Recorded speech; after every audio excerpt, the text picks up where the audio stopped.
Minsan sa site, hindi talagang swak ang plano sa aktwal. Hindi nasunod ng tama ang location ng river sa in situ. Kaya pagdating ng precast, hindi sila nagtagpo. Our solution, manual river bending.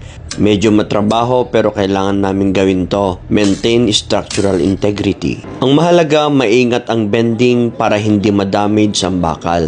At masunod pa rin ang concrete cover as per specs. This kind of work isn't simple. It takes teamwork, site experience at tamang diskarte. Engineering isn't just on paper. It's real-time problem solving on the ground. Kailangang laging may solusyon basta't hindi maapektuhan ang structural stability ng buong system. Nakikita nyo yung mga links dito sa in situ, hindi nagmamatch yung mga links ng precast.